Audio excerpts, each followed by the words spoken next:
Okay, I'm going to do a brief thing and then I'm going to cut to some gameplay so people can see. You only have to see this so much. Gameplay. All right, awesome. Gameplay is good.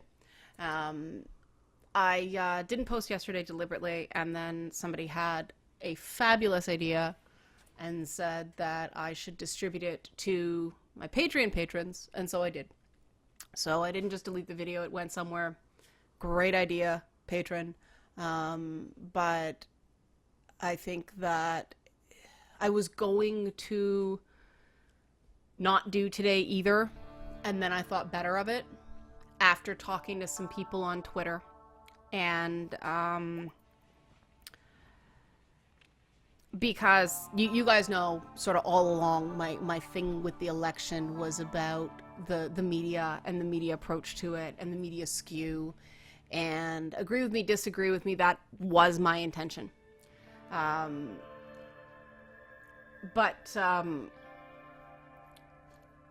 it's kind of gone beyond that. Like, the pivot at this point is really back to what I've been saying all along, and that's been humbling. The idea that you can't demonize people, you can't treat people with a difference of opinion as if they're less of a human being. You can't shut people out. You can't leave people behind and expect a good result. And I did a video a few weeks ago about how the Gamergate controversy kind of, I said predicted, someone rightly said I should have said foreshadowed the U.S. presidential election. It was all the same levers. It was all the same class, an actual class, not womenist class, not racist class, actual class, actual economic class is what it came down to. And I'm okay with that. You know, I wanted to take the day because I didn't want to be one of those people who knee-jerked, and because it was really scary when it first came down, the ramifications of somebody who is not the nicest person. And I feel confident saying that. But that's not why people voted for him. And I think that that's important to remember, because that was the whole issue all along. People voted for him because they think somebody who is not part of the Washington establishment is their best hope for improved financial prospects, period. And I am concerned about that, and just because I hate seeing people disappointed, but that is a fair reason to vote for him. And I think it's a big repudiation, as I said on Twitter, of the listen and believe types, the problematic types, the people that talk down to people instead of talking to people like people. And that's a positive outcome of this. And I'm not trying to Pollyanna this. There are going to be many negative outcomes. And I don't want to get into those because it's not my place. There is no media analysis in that sort of thing. That is straight up politics, and I don't do that. But the malpractice in the media was a huge element of this campaign, and a huge part of Gamergate as well. And so that comparison is something that I think I want to say I can do something about, but who am I? I have this small little channel with, a person with 3 sick cats, and I don't make very much money a month, but at least I'm providing content, and at least we can say together that we didn't shy away from things. We talked about it, there were a lot of clashes. But I only had to block 2 people, and it wasn't about the US election, it was about a different topic. So I think that's a real win. I think that's really good, and I think that's something that people here can feel, if not proud of, then content. The US dollar has not tanked yet, which I am very happy for. That was my big concern yesterday, which is why I didn't want to comment something and completely shit the bed that way, because I was, personally afraid for my own well-being. And that's really what it comes down to, right? It's recognizing that that is an overpowering urge, and people will ignore everything else when that is on the line. And that's very human. There's been a major failure in every wave of feminism that sort of defines the movement. And I mean, the failure of the first wave was the suffragettes descended into terrorism and tried to bomb the coronation chair. Well, they successfully bombed the coronation chair, but it didn't cause much damage. And the fact that all the declaration of sentiments in the Seneca Falls Convention were not, some of them are still outstanding to this day, and I've talked about that. The major failure of second wave feminism was the failure to pass the Equal Rights Amendment.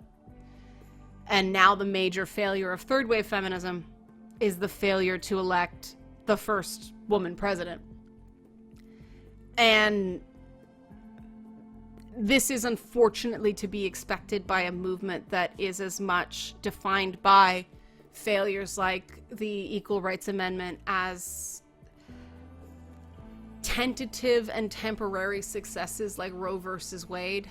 I don't want to believe Trump is going to take that on, but like I said, I wasn't going to go into this. But, historically, this does tend to be one of the things that marks the ending of a wave. So we may be living in the official end of third wave feminism. And whether we go right into fourth or we take a bit of a break from an official wave or what, the thing that demolished second wave feminism was not the failure of the ERA. It was the feminist sex wars. And we have one of those right now as well. It's not about pornography now. It's about video games and media and, depictions of women in those media, and whether sexualized portrayals of women have a place in media. And this tends to be very divisive. And so I think the history books will probably see this as the end of the third wave, because we are at an impasse here in the way we do things. We are at an impasse here in terms of what, mainstream feminist activism is doing is not working. And one could say that, hey, we managed to nominate, a legitimate female presidential candidate. But no, the women's movement didn't do that in the way that the civil rights movement led to Barack Obama. We needed somebody with so much political experience that it was practically disqualifying. People wanted a change agent the same way they wanted an Obama. If the women's movement was directly responsible for Hillary Clinton, it would have been a relative newcomer who was, who rose up on this, wave of popular sentiment. And that didn't happen.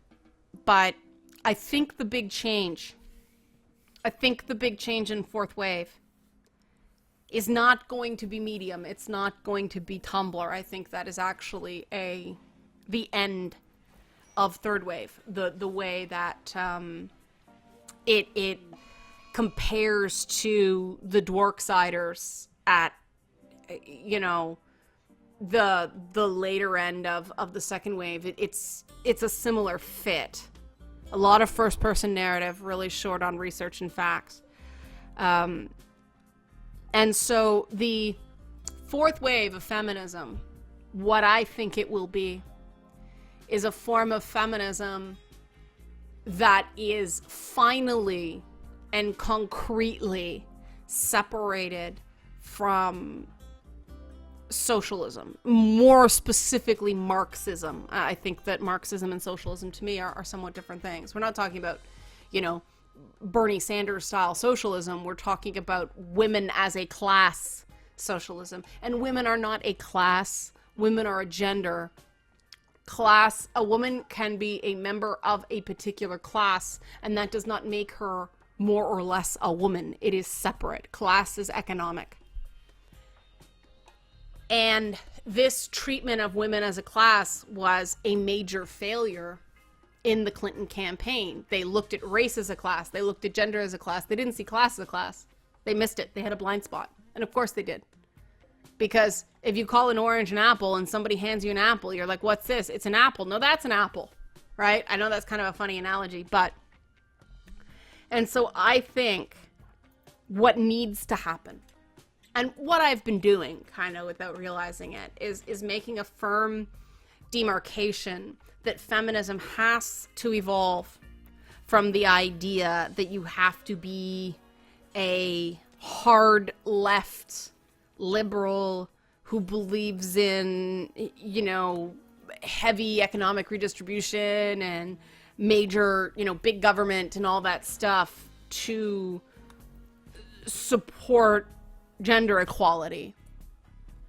And I think gender equality is going to become gender equality instead of this binary between men and women. That's the other factor of gender right now, is that it's become much more complicated than just two states, right? And I'm going to touch on that next week. I was going to do it this week, but no. It's too crazy. People need a chance to heal. But the fourth wave of feminism, I think, is going to be, and it's tough because it's still going to be called feminism, but it's not really about that. It's an individualized capitalist form of feminism that focuses on the masculine and feminine in individuals as opposed to this class warfare that just isn't working. And that's sort of my takeaway from the perspective of what I'm doing. And there will be time to deconstruct this. It's funny because I have this book idea I had this theory. My theory would have fallen apart if Hillary Clinton won, which was kind of weird. And so we don't have a female president, but my theory is solid, right? My theory holds, which is kind of damn scary. Damn it, stupid theory. I don't want to be right. My other theory in this election that, I said at the beginning, it's going to be to see if my theory about whether he or she who makes the election an arbitration of their opponent wins. And Trump certainly won that. It was all emails all the time. And lock her up and her, it was that FBI email investigation that cratered the vote, right? So that theory stands too. And the awesome thing about theories is they keep you honest when, you may or may not want to believe they are accurate. It was also the other theory. I made a video about this, guys. You can go back and check this. My other theory of politics is that the person who can describe their campaign in the fewest words wins. And I don't know if it was build that wall or lock her up or make America great again. But that was certainly fewer words than go to my website and read my policy. There's a whole book on it. Right? It's got to be simple. It's got to be digestible. So both my theories of politics held. My book idea held. So I'm 3 for 3. Damn it. It's challenging for me that someone could overlook the belief that you have the right to grope women if you're famous. And it's hard for me to tolerate the idea that a guy who does not believe DNA evidence is exonerating is is to be the leader of the free world, but he's really not. He has veto power, and that's it. Fortunately, he is not a dictator. And I realize saying that that's my personal, and that's just the short list, right? But other people have different issues, and I'll wrap it there. But yep, postmortem, there we go. Yay, Feedback Friday tomorrow. That'll be more fun. Okay, thanks guys.